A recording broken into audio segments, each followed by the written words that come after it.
বাংলাদেশ তো একটা দুর্যোগ প্রবণ দেশ। আমি বলেছি যে পৃথিবীর মধ্যে যে 10টি দুর্যোগের ঝুঁকিতে আছে তার মধ্যে বাংলাদেশ। এখানে প্রাকৃতিক দুর্যোগ হয়, মানবসৃষ্ট দুর্যোগ হয়, জলবায়ুর দুর্যোগ ঘটে এবং বাংলাদেশের বেশিরভাগ মানুষ যারা হতদরিদ্র গরিব শ্রেণী তারাই ক্ষতিগ্রস্ত হয় সবচেয়ে বেশি। বিশেষ করে নদীকূলে যাদের বসবাস, তারা নদীর ভাঙনে বাড়ি ভিটা জমি জিরাত হারায়, তারা আস্তে আস্তে ভিক্ষুকে পরিণত হয়।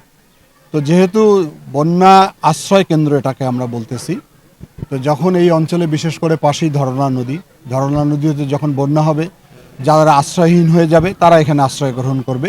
এটা মাল্টিপারপাস বিল্ডিং, অর্থাৎ সারা বছর স্কুল চলবে, যখন বর্ষা হবে অথবা যখন বন্যা হবে তখন মানুষ এখানে আশ্রয় গ্রহণ করবে এবং সেইভাবে এই ইমারতের বা বিল্ডিংয়ের ডিজাইন করা হয়েছে। এবং আমি মনে করি যে এটি একটি আধুনিক ভবন হবে। এটি প্রায় 4 তলা হবে, প্রায় 8 কোটি টাকা ব্যয়ে এই ভবন করা হবে। তা আমার মনে হয় সেটি দুর্যোগকালীন মানুষের আশ্রয় কেন্দ্র হবে। আর অন্য প্রসঙ্গ যেগুলো বলেছেন তার মধ্যে তেলের সংকটের কথা বলেছে। তেল তো শুধু বাংলাদেশের সংকট হয়নি, এটা সারা বিশ্বের সংকট হয়েছে। এটি তো আমরা এখন পর্যন্ত তো তেলের দাম বাড়াইনি, এটি সরকার জনগণের কাছে দায়বদ্ধতার কারণে বাড়ায়নি কিন্তু। এবং সংকট যতটুকু না থাক তার চেয়ে আমার মনে হয় কিছু কৃত্রিম সংকটও করা হচ্ছে। ইতিমধ্যে আপনারা দেখেছেন অনেকেই তেল মজুত করে রাখতেছে। আমার মনে হয় এই সংকটের সময় এই ধরনের কাজে, অনৈতিক কাজে কারো আসলে জড়িত হওয়া সঠিক হবে না। আর সর্বোপরি আমরা কৃচ্ছ্রতা সাধনার জন্য গতকাল ক্যাবিনেটের মিটিংয়ে কিছু সিদ্ধান্ত গ্রহণ করেছি। অফিসের সময়টা পরিবর্তন করা হয়েছে, সকাল 9টা থেকে 4টা পর্যন্ত চলবে এবং আমাদের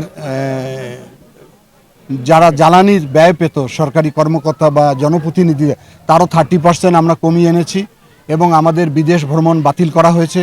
সর্বোপরি আর কি যতটা পারা যায় মানুষের এই সময় যাতে করে চাপ তৈরি না হয়। আমরা জনগণের ভোটে নির্বাচিত, জনগণের দুঃসার কষ্টে থাকবো, সকলকে সহযোগিতা করতে হবে, ধৈর্য ধারণ করতে হবে।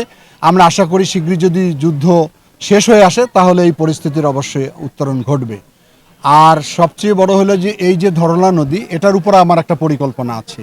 এটাও দীর্ঘদিন ধরে এই অঞ্চলের মানুষের ক্ষতবিক্ষত করেছে, নদী ভেঙে মানুষ নিঃস্ব হয়ে গেছে। আমি একটা ডিপিপি জমা দিয়েছি আমাদের এই পানি সম্পদ মন্ত্রণালয়ের মাধ্যমে, আমি সেটা নিয়ে কাজ করছি।